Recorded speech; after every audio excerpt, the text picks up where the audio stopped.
Nice to see you. Hi, everybody. How are you today? 1 day away from Friday. 1 day away from Friday. Can't wait. And then we're all going to be together next week, or at least a lot of us will, right? Looking forward to that. I'd like to start out today by mentioning the terror attack that took place. Got a little bit of an echo in here. Terror attack that took place in Iraq, and we'd like to condemn that in the strongest possible terms, the barbaric attacks that took place in Nasiriyah, Iraq. They've been claimed by ISIS, the attacks have. The brutal attacks demonstrate once again the savagery of the enemy that so many of our nations face. We want to extend our deepest condolences to the families of the victims and hope for a speedy recovery for those who've been wounded. The attacks are a reminder that all Iraqis must remain focused on defeating ISIS. The U.S. reaffirms its commitment to support the government and the people of Iraq in their struggle against ISIS. The second thing I'd like to announce is the Community of Democracies Ministerial, which will take place here in Washington tomorrow. I know there was a little bit of reporting on that earlier in the year, but that will in fact happen. Secretary Tillerson will host the 9th Community of Democracies Governing Council Ministerial here at the Department of State tomorrow. The United States is hosting this ministerial as we complete our 2-year presidency of the Community of Democracies, and will bring together more than 90 governments and more than 50 representatives from civil society groups around the world. The ministerial will focus on current challenges and the enduring connection between democratic principles and economic development. Participants will also discuss strategies to counter authoritarian actions by countries including North Korea and Iran, and will seek to condemn the ongoing human rights abuses in Venezuela.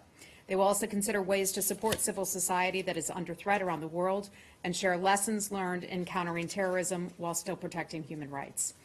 In hosting the ministerial, the United States affirms that standing up for human rights and democracy is both a moral imperative grounded in the best traditions of our country and a strategic priority vital to our national interests.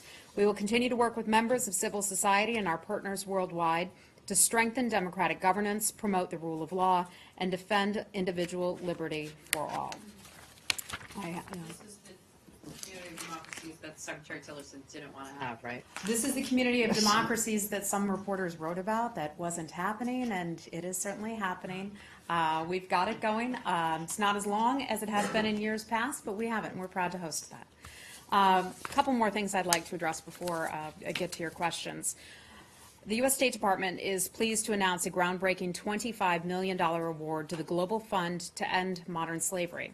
It's a transformational 3-year program with the goal to reduce the prevalence of modern slavery, human trafficking in specific countries or regions around the world. The State Department would like to thank Congress for its support, and in particular, the leadership of Senator Bob Corker, who's championed this effort. The initiative reflects the United States' broad and bipartisan commitment to increase U.S. and global funding to reduce the prevalence of modern slavery globally. Its goal is to leverage U.S. funds to build a significant resource base with contributions from other governments and private donors, and develop a global platform of data, analysis, and lessons learned to inform and improve global efforts to combat modern slavery. Reducing the prevalence of human trafficking globally should be a joint effort with other governments and civil society around the world. The initiative will seek to raise commitments of $1.5 billion in support from other donors. The funds will be used to combat all forms of modern slavery that align with the 3 Ps of the global anti-trafficking framework: prosecution, protection, and prevention. At the same time, the program will ensure that survivor voices are integrated throughout the project design and implementation. And then finally, a note about the UN General Assembly next week. As you know, it will be a high-level week for the 72nd session of the UN General Assembly. It opened on Tuesday, and I'd like to start off by letting you know that Secretary Tillerson and the Department have identified a few key goals for our engagement with the international community. We have 5 overarching priorities this year. The first is taking bold steps on UN reform. The second, broadening multilateral and counterterrorism efforts to defeat ISIS and other terror organizations. Humanitarian assistance, in particular for refugees and the communities that host them. De-escalating the Syrian conflict. And finally, addressing the threat to global peace and security posed by North Korea. The state delegation will be led by Secretary Tillerson. He will be joining the President and other senior leadership from the White House, the State Department, and USAID Administrator Mark Green will join us, as will participants from other agencies. On the larger question related to the president's schedule and high-level events during the week, I will ask you to hold off on some of your additional questions for the White House. They will be announcing part of the schedule in conjunction with Ambassador Haley and also National Security Advisor McMaster. They will talk about that at the White House tomorrow. And with that, I will take your questions. Right. Speaking of the White House, since they have not yet, and apparently may not now, put their names to the sanctions waiver extensions that were granted to Iran today, could you talk about that? Sure. So the Secretary in London today, and he made an announcement a couple hours ago in which he started talking about that. So I want to first, in case you missed it, cover some of what the Secretary had to say.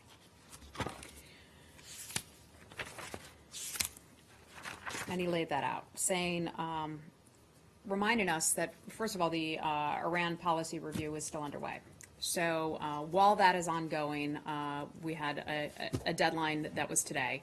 The Trump administration is continuing to review and develop its policy on Iran, said the Secretary. It is still underway. There have been several discussions internally among the NSC, the White House, and also the State Department, but no decisions have been made just yet. He said, I think it's worth noting that the administration continues to review the JCPOA and that President Trump has made clear to those of us who are helping him develop this policy that we must take into account the totality of Iranian threats, not just Iran's nuclear capabilities. That is one piece of our posture toward Iran. And I think if one revisits the preface to the JCPOA, the preface reads this, and we have talked about this here a lot, that Iran would need to contribute positively to international peace and security. So the Secretary spoke to that a short while ago. Overall, in terms of the overall administration, we did a lot today. The administration enacted tough new Treasury sanctions against 11 entities and individuals, some of those entities were responsible for cyber attacks on U.S. financial institutions. The Department of Treasury has more information about those specific sanctions, but the point is that we continue to look at some of the reckless, malign behavior of the Iranian regime. I want to continue to point that out. That's one of the reasons that we are here talking about this. We consider it to be reckless. We consider it to be dangerous. And I think it's always worth reminding folks just how bad that government can be. Not the people, the government. A full range of their malign activities. Let's remember what it includes: ballistic missile development, material and financial support for terrorism and also extremism, not just within their own country but around the globe. Complicity in the Assad regime's atrocities against the Syrian people, an unrelenting hostility to Israel, consistently threatening freedom of navigation, especially in the Persian Gulf. We have seen that as have our U.S. Navy sailors. Cyber attacks against the United States, ergo the sanctions today. Human rights abuses, arbitrary detention of foreigners, including U.S. citizens. The Iran policy from this administration will address the totality of what the Iranian regime is doing. I mentioned the 11 new entities that were sanctioned. In addition to that, and I know this is what you're most interested in perhaps, Matt, the administration did approve waivers in order to maintain some flexibility as we support on Capitol Hill and among allies and partners to address the flaws in the JCPOA and additional time to develop our policy to address the full range of Iranian malign behavior. Now, waiving some of those sanctions should not be seen as an indication of President Trump or his administration's position on the JCPOA, nor is the waiver giving the Iranian regime a pass on its broad range of malign behavior. Again, no decisions have been made on the final JCPOA. We still have some time for that. That's all very nice, and it was, what was that, about a 5-minute response? Excuse me? No, that's all great, but I'm just wondering why you feel the need or the obligation to go through the litany of complaints before getting to the actual answer, and the I think it's always most important. I interesting think it's news always of the day. important to remind the world. Okay, and we've talked here quite a bit. You know, the JCPOA covers a certain section, Right. okay, of activities that Iran is responsible for, and that is to try to contain its nuclear program. If I may finish, there are a lot of things that the JCPOA does not handle, does not mention, and that is a concern of this administration that we feel is important to highlight. There have been many years in the past in which you didn't hear a lot about the bad things that Iran has done.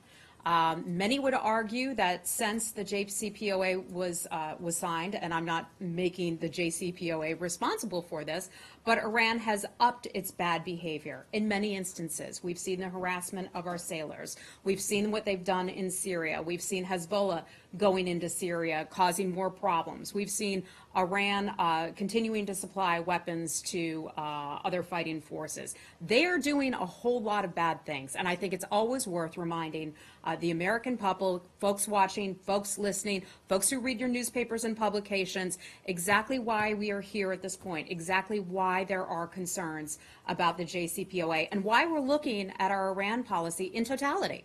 Because the fact of the matter is, Iran is about a lot more, the Iranian government, I should say, is about a lot more than this nuclear program. They're doing a lot of bad things, and we want to address and highlight those things.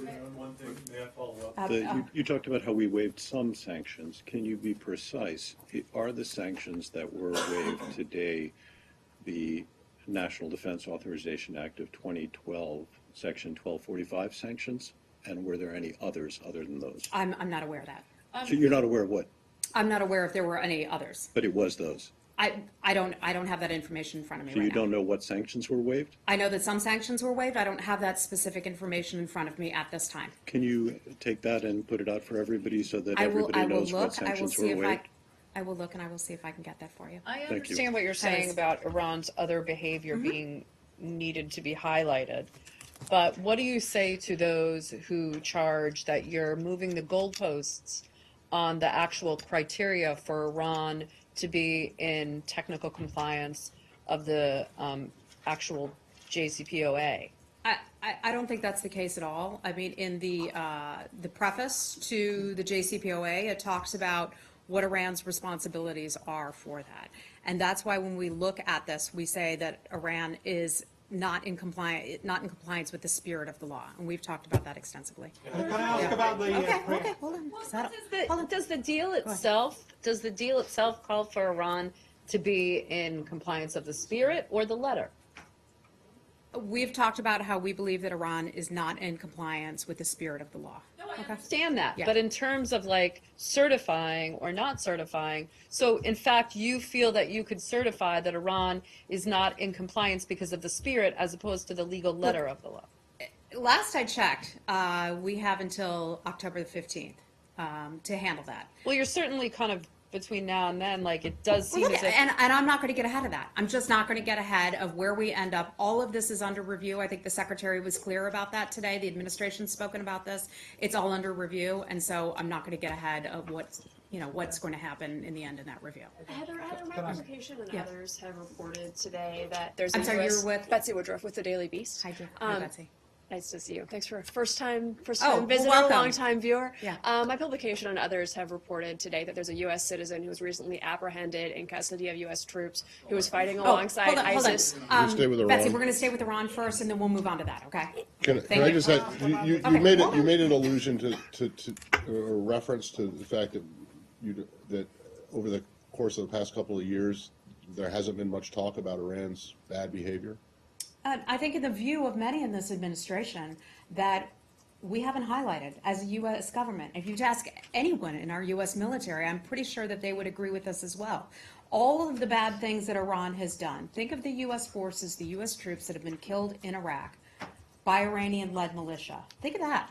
We haven't talked about that. We haven't addressed that a lot as a U.S. government. And now, under this administration, that's something we want to put a focus on. Some of the bad things that Iran has done, and not just keep our relationship or our conversations about Iran related to the nuclear activities. They're responsible for a whole lot more Right. bad activity around the world. I get that, but the suggestion was that the previous administration didn't call out Iran for ballistic missile tests or its anti-Israel stance or support for Hezbollah. I or think support for many in this Assad. administration would view that the previous administration, I don't talk about that a lot, but the previous administration did not do enough to highlight and make the American public and folks around the world aware of just how bad the Iranian regime is and the horrible things that they've done to people, including our U.S. military. Okay, because, I and others have sat in here over the course of the last 8 years, in some cases even longer, and, that's, many in the administration might not think that the previous one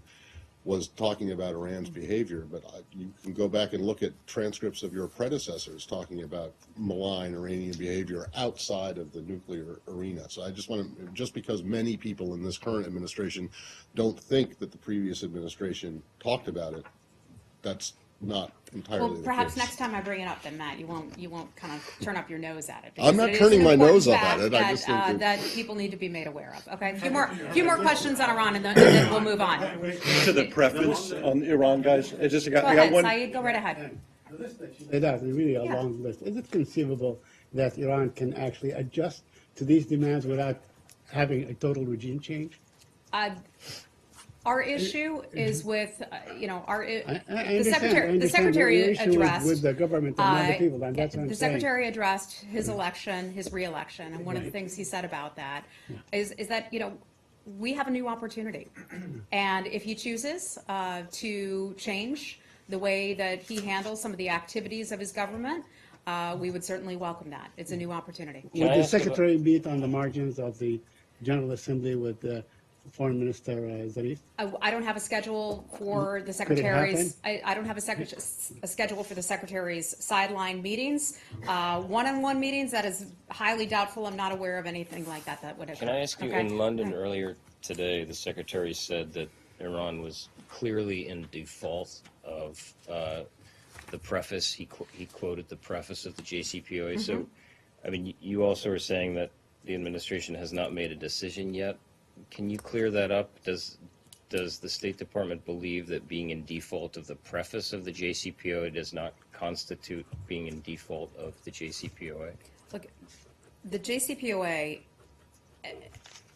and the deadline for that is October 15th.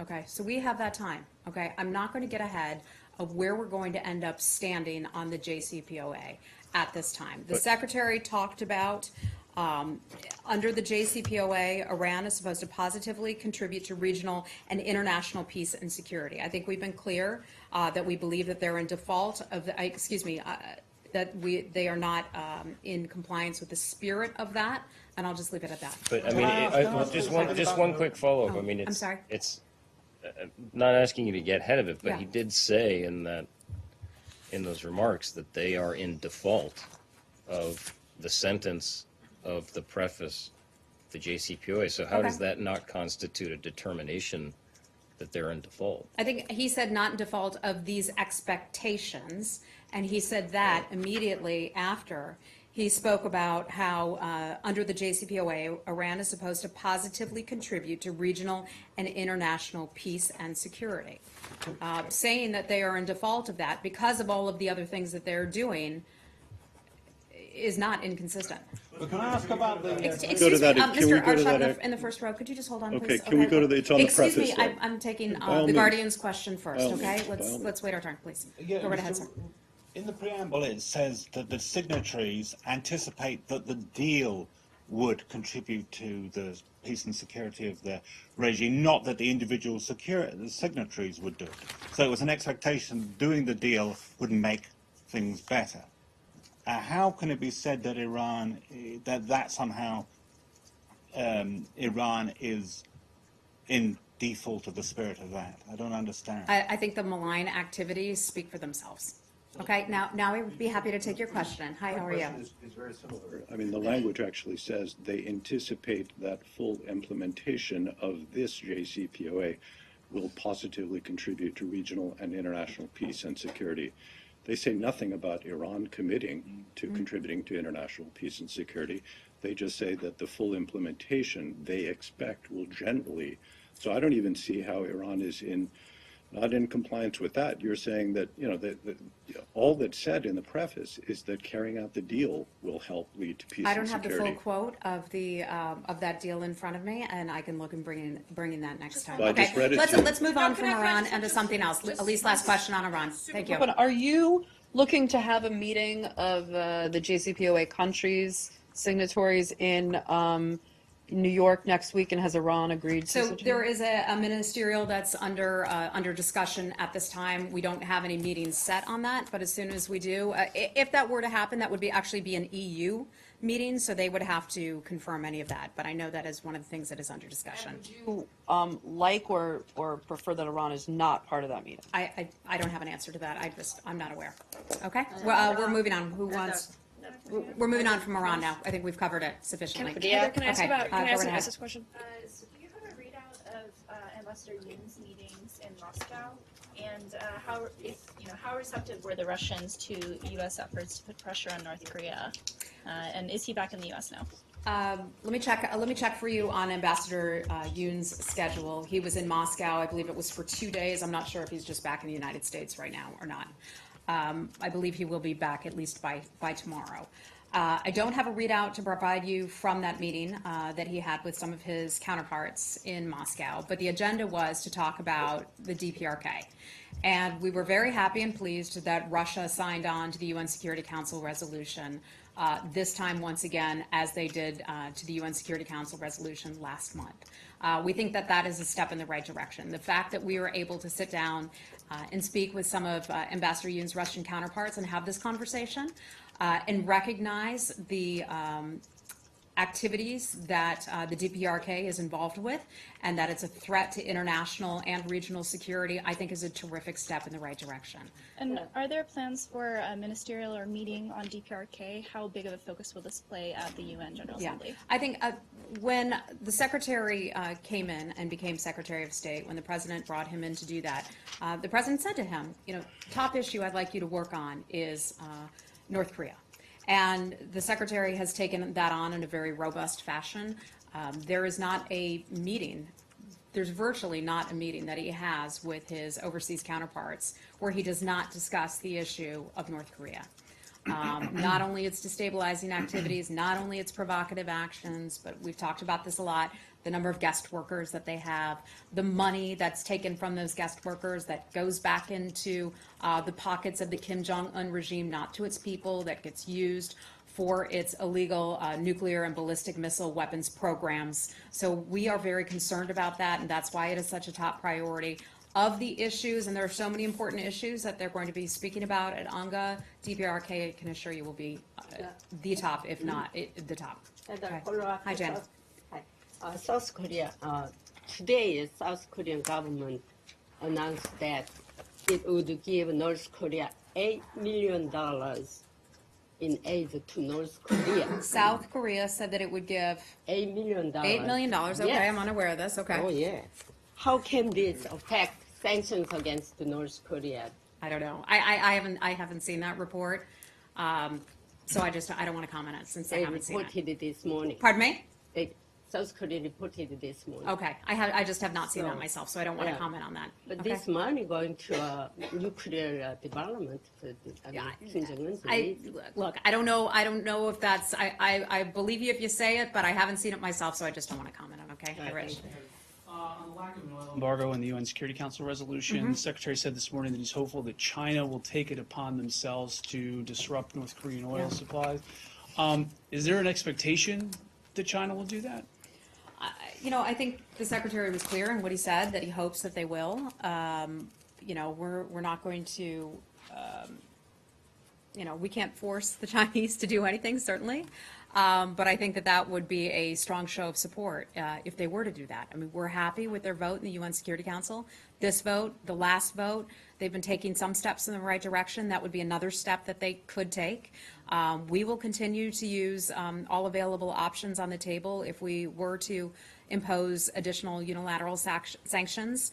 But we'll keep having conversations with the Chinese and other nations about that. And you expect this will be a central part of those conversations? It certainly could be, but I don't want to get ahead of any other additional conversations. Does that line, we can't force the Chinese to do it, does that apply to other countries and other issues? Or is it just on China and North Korea? We're just talking about China right here. Okay. Yeah, thanks. Okay, anything else on North Korea? Well, Kim Jong-un did not accept UN sanctions against North Korea. Yeah, does that surprise you? That doesn't surprise me. That's what we Of course always not. do, but- Of course not. Okay, let's move on. Betsy, go right ahead. Yeah, my publication, Daily Beast, and others, including Fox News, have reported that there's a U.S. citizen who traveled to Syria, was fighting there alongside ISIS when he was apprehended by the Kurds and handed over to the U.S. military. My question is he currently in Syria or Iraq, and has the Red Cross had access to him? Do you have any information about just where he is? So I don't have a lot for you. I can tell you that we're aware of that report, that a U.S. citizen was detained.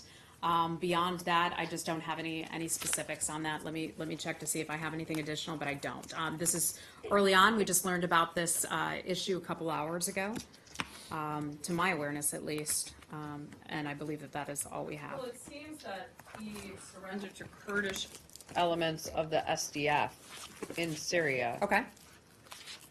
Are you saying you don't know, or you can't say because of privacy? Look, we don't have a lot of information on that. That is what is being reported. That is what somebody said. I can't confirm that. The DoD statement that they initially gave us said that we needed to ask the government of Iraq about it. Do you have any information That as who to had asked the government of Iraq that about it? our publication, when we were reporting this out, we Okay. reached out to CENTCOM and they said they were deferring to the DOJ and the government of Iraq. Just from your post with the State Department, do you have any sense of why the government of Iraq could be involved in this issue with the U.S. citizen fighting with ISIS in Syria? I mean, I don't know. I don't know. Look, perhaps the government of Iraq, I mean, this is a hypothetical in a sense, and that perhaps the government of Iraq has him. I don't know. I don't know where this man is. I can only tell you that we are aware of reports that a U.S. citizen was fighting for some sort of a terror group, whether it was ISIS or not. I do not know. It serves as a good reminder that in a nation of 330-some million people, some people will be dumb enough to go to Iraq and Syria to try to fight for ISIS. We encourage people not to do that. As a U.S. government, we say, don't go do that. I mean, you can't be very bright if you're going to go over there and do that. Beyond that, I just have no information. Okay. Just one more thing on this. CENTCOM statement, the most recent one, says the coalition defers questions pertaining to captured ISIS fighters to their relative nations' departments of state or equivalent agencies. I said, thanks, DOD. Yeah. And I don't have any information for you. And in fact, depending, it's not just CENTCOM in Baghdad or wherever. Yeah. It's also the Pentagon. Everyone's Look. throwing this to you guys. We don't have And- any information on this. Well, then call them out right now and say, stop referring questions Thanks, to the DOD. State Stop Department. referring There you go. questions Okay. to the Thank State Department when we don't have any information Thank you. about who this person was. But it is a good opportunity to remind American citizens, do not go to Iraq or Syria. It is not safe. And if you go there to Iraq and Syria, very bad things could happen to you. Let me leave it at that. Okay, anything else on this? Just because you don't have any information on it, does that lead us to believe that Guys, the U.S. government doesn't actually have this person in custody? And that No, look, I don't have any information about this, okay? This is getting to be a bit much now. When I tell you I don't have any information about it, I am telling you I don't have any information about it. if you did have someone, would consular affairs make us aware, or is that something that you guys wouldn't necessarily? I don't know the answer. I don't know the answer to that. Okay. I'd have to check with Yeah, that. Niraj. Okay.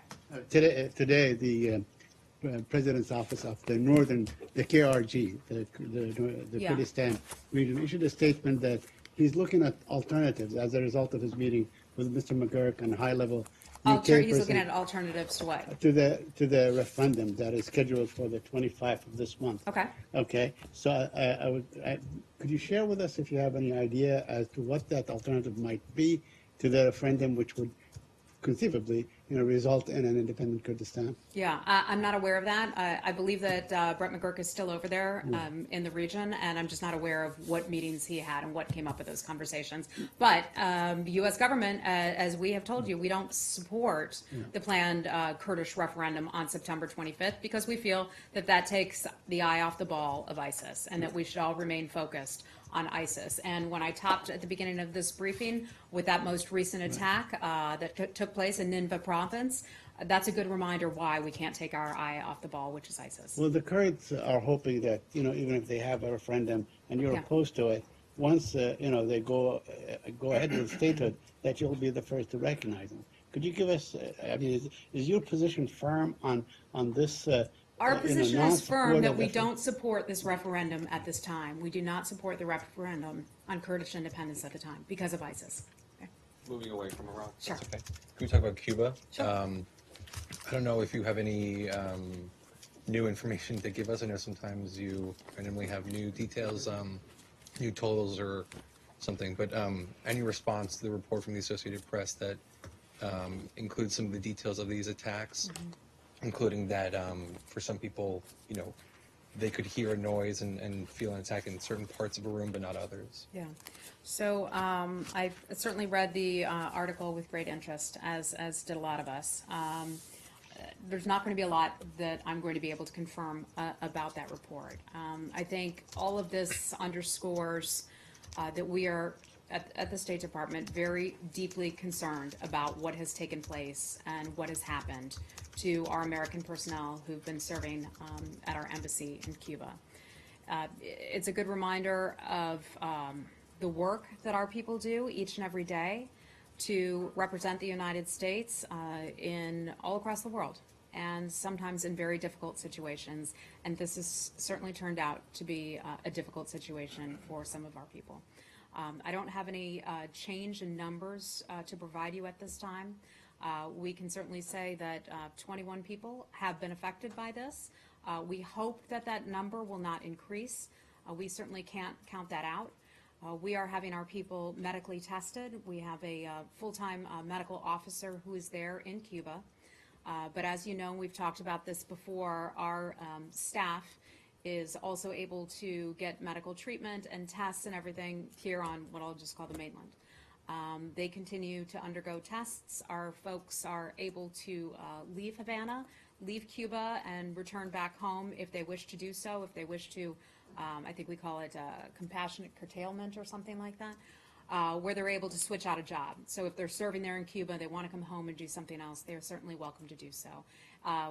The investigation into all of this is still underway. It is an aggressive investigation that continues, and we will continue doing this until we find out who or what is responsible for this. Does the number keep climbing because there have been new incidents, or because more people have seen medical professionals and gotten diagnosis? I think, so the last reported incident we have remains the same as what I told you before a few weeks ago, which was late August. We are not aware of anything that has taken place since that time, but our people continue to undergo tests. You know, the symptoms, and I'll be vague about this, but can be different in different people. And I'm not going to get into any specifics beyond that, but our people are continuing to be tested. Yeah. The incident at the end of August, you prior to that had said that there hadn't been any incidents since the spring. That's correct. Were there any then in between that you didn't know about until more recently? Not that I am aware of. Not that I'm aware of at this time. And because more information obviously keeps coming in on this, and the details have changed as more people have come forward. I know at one point the phrase "health attack" was used.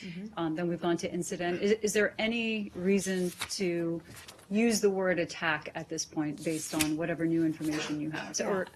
You know, the Secretary said back in August that our personnel in Cuba have been subject to health attacks. We have medically confirmed that our personnel's health was affected by these incidents. So I've been a little bit more broad. I've used the term incidents, but as we have learned more, you know, the Secretary has referred to it as such. Well, the Secretary referred to it at that time. So Correct. Is it appropriate to call these attacks? You know, the Secretary called them health attacks. He certainly did. They are, the health of Americans was in fact affected by it. Yeah, but it's the word attack that is I the understand. issue here. I understand. So, I mean, You is know, it? look, the reality is we don't know who or what has caused this, and that's why the investigation is underway. Okay, so for the people who remain there, because nobody really knows what's going on here, is there any kind of precaution that has been taken? I mean, I don't know what that would be, but can you say whether they've been able to identify things that they could do to try to avoid I know this? that we have, certainly our diplomatic security and others have been able to look through people's rooms and do searches and things of that nature. But we still don't know who or what is causing this. And so it's hard to do a lot more when you don't know who or what is causing something. There's some extra security at some the resident? Isn't there the I- Cubans I'm- that provided extra security? If there is, I'm not aware of that, but we can look into it. Have they changed anything about the living arrangements or the furnishings, or, I mean, have they moved things out of the residences? I'm not sure. I can look into that and see what I can get for you. Heather, beyond compassionate curtailment, has there been any consideration at the State Department of maybe reducing staff of those who've not been affected, as it appears, whether it's a health attack or an incident or whatever, that this is a dangerous situation and the U.S. isn't sure what's causing I it? mean, look, it obviously is a dangerous situation when our people have been affected. We are tremendously concerned about that. We still have work that needs to be done. Our folks can come back to the United States if they wish to do so. It shows the bravery, the hard work, and the dedication of Americans, whether they are serving in Cuba or whether they are serving anywhere across the world. You know, we have folks who are in, down in the Irma territories right now. We have folks in Iraq and in Syria, all across the world, doing difficult jobs, and I want to recognize them and let them know that we care. We certainly have not forgotten about them, and that this investigation is aggressive. It's a multi-agency investigation, and that investigation will continue to figure out what's going on. I just want to clarify one thing. When your answer to the first question said you weren't able to confirm any of the details that were in the report, but you're not disputing anything in the report, are you? I'm not confirming. I'm not confirming anything in the report. That wouldn't be appropriate for me to do so, because some of what was reported was very detailed, and it would certainly go beyond anything that I we would be understand able that, to but you're comment not you're not taking issue with any specific parts of the story. No? That I'm not going to confirm. I'm not going to deny pieces of the story. It just wouldn't be appropriate for me to do that, because then that, is akin to the State Department saying, yes, this happened, no, this happened, certain things about that. Have residences been changed at all? Michelle, not that I'm aware of, but I will certainly look into that for you. I think that is a good question. It's a question that deserves to be asked, and I will be sure to follow up with our diplomatic security folks about that. Is Cuba still cooperating with the U.S. investigation? Last I heard, yes, they have been. Okay. All right. Anything? Okay, let's talk Burma. Okay, just a couple of quick questions. The timing of summoning the ambassador. Yes. Was there anything that hinged upon? I mean, why this week as opposed to last week? So let me clarify one thing about that. And I know you had reported that the ambassador to Burma was brought in here to the State Department yesterday to have a conversation with our Deputy Assistant Secretary, Patrick Murphy. Patrick Murphy is the one who, has been very active and very engaged on this. Deputy Assistant Secretary Murphy will be heading to Burma sometime this weekend for a trip next week, and that's when he'll be meeting with government officials. Among the things that he will be pressing for will be additional humanitarian access, reporter access, and expressing concern about the state of the Rohingya. I just want to clarify, though, so we're clear, we didn't call him in, as in the official call in. They agreed to a meeting. The ambassador came here, and then they had what was described to me as a tough conversation, obviously about a tough situation. Did that ambassador deliver any kind of, I mean, do they come in prepared to deliver any assurances, or what did they give? If they did, I am not aware of that. But I think it's a good sign that we have had a very highly engaged dialogue with the government there, between the ambassador, our U.S. ambassador, who is serving in Burma. He has had a lot of conversations with representatives of the government there. Our Deputy Assistant Secretary has as well. This is an issue we are very passionate about, and we continue to work on it. Some senators want to not expand military-to-military cooperation anymore with Burma. Does the Secretary feel that that's a good idea, or is he one who thinks more engagement is better? I'm not aware of what those members of Congress are asking us to do or not to do, so I would just have to refer you back to those members of Congress. I have not asked the Secretary that specific question. Okay, thanks. Okay. Anything else on Burma? Yes. Okay. Quick follow-up. Yes. Is it also planning to go to Bangladesh because of the Rohingyas, refugees are there? I'm not aware if he's going to Bangladesh. I know for a fact he's going to Burma. We have been pretty clear in thanking the government of Bangladesh for accepting so many of the Rohingya into their country to provide them at least a safer place. The United States has provided $63 million or so to internally displaced people as well as externally displaced people. I know that the country has received some of that money themselves in that assistance, but I don't know if he's traveling beyond Burma. And also, had Secretary spoken to Aung San Suu Kyi on this issue? Not at this point. And next week at Anga, the Bangladeshi Prime Minister is coming. Does the Secretary have any plans to meet her? I'm not aware of that on the schedule. Okay.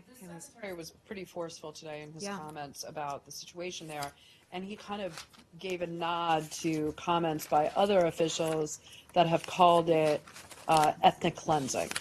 And what is the position of the State Department? I know it's a very legal term. Yeah, it's a very and technical thing.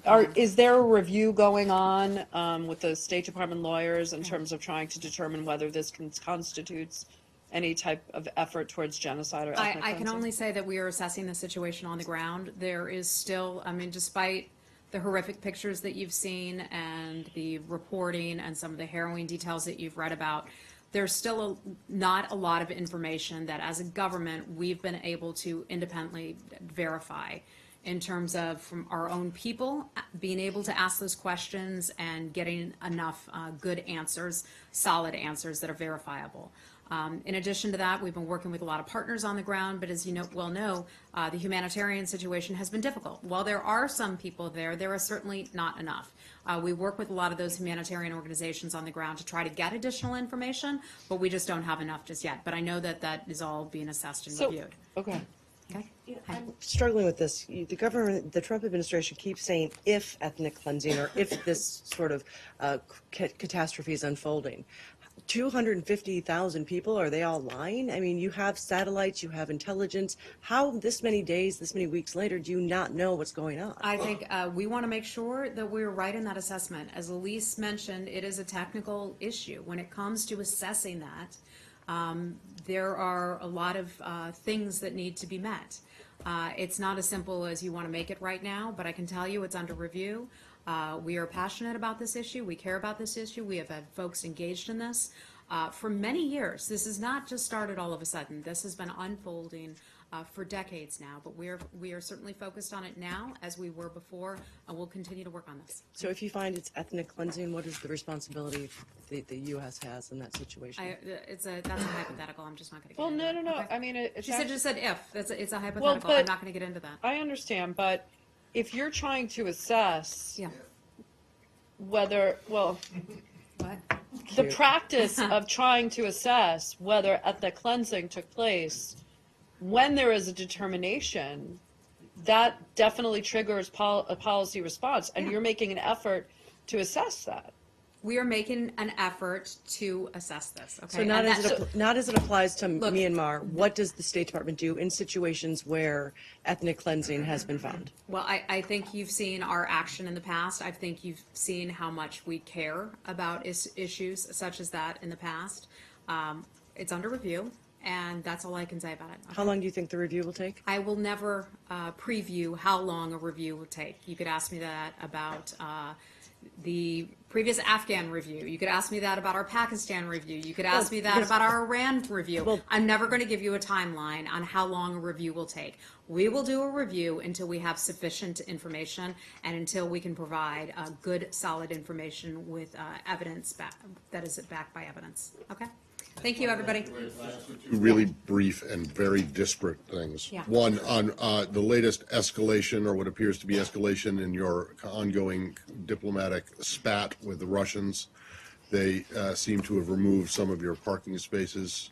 Are you guys going to retaliate? What's next here? Are you going to be forcing Russian diplomats in Washington to ride bicycles, or what's You know, a lot of people around here ride bicycles. That's I know. not such a bad idea. Someone was lobbying me on that in the garage the other day. We can confirm that the parking spaces that were previously designated for our consulate personnel in Russia were recently removed. So we can confirm that happened. We will plan to raise that issue with Russia's Ministry of Foreign Affairs to discuss that with them. but I don't want to characterize that as any sort of retaliation. I think we want to forge ahead with our relationship with the government of Russia, and we had a good meeting. Undersecretary Shannon had a positive meeting with Mr. Ryabkov, and we'll go from there in our All right, relationship. but, in other words, you don't intend to respond to this? I don't have any Has it- information to okay. provide on that. Do you know, Yeah. just offhand, do you know if it has caused major inconvenience for people in Yekaterinburg and Vladivostok? I don't know the answer to that. We have fewer people there, so. Right. I And may then be a few- lastly, I understand that the administration's thinking on the Taylor Force Act and the Palestinian aid has evolved. What's the latest? Is the administration prepared to support the Taylor Force Act now, which, as you know, would cut off aid to Yeah. Palestinians if they don't stop payments to the families of? You know what, this was something that was just brought to my attention as I was walking out here, and I didn't get a chance to go through it all, so I just don't have an update Okay. for you on that right now, but I can get that for you in just a little bit. All right. Okay, thank you, everybody. We gotta go. The practical one, do you have a rough estimate for how much smaller your footprint will be at UNGA this year than in past years? So what I can tell you is that we have a very robust agenda.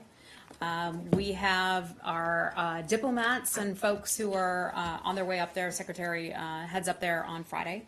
As I mentioned, we have a full schedule of meetings that we are still working out right now. Some folks like to focus on the overall size of the footprint, and I can tell you that diplomats are still going.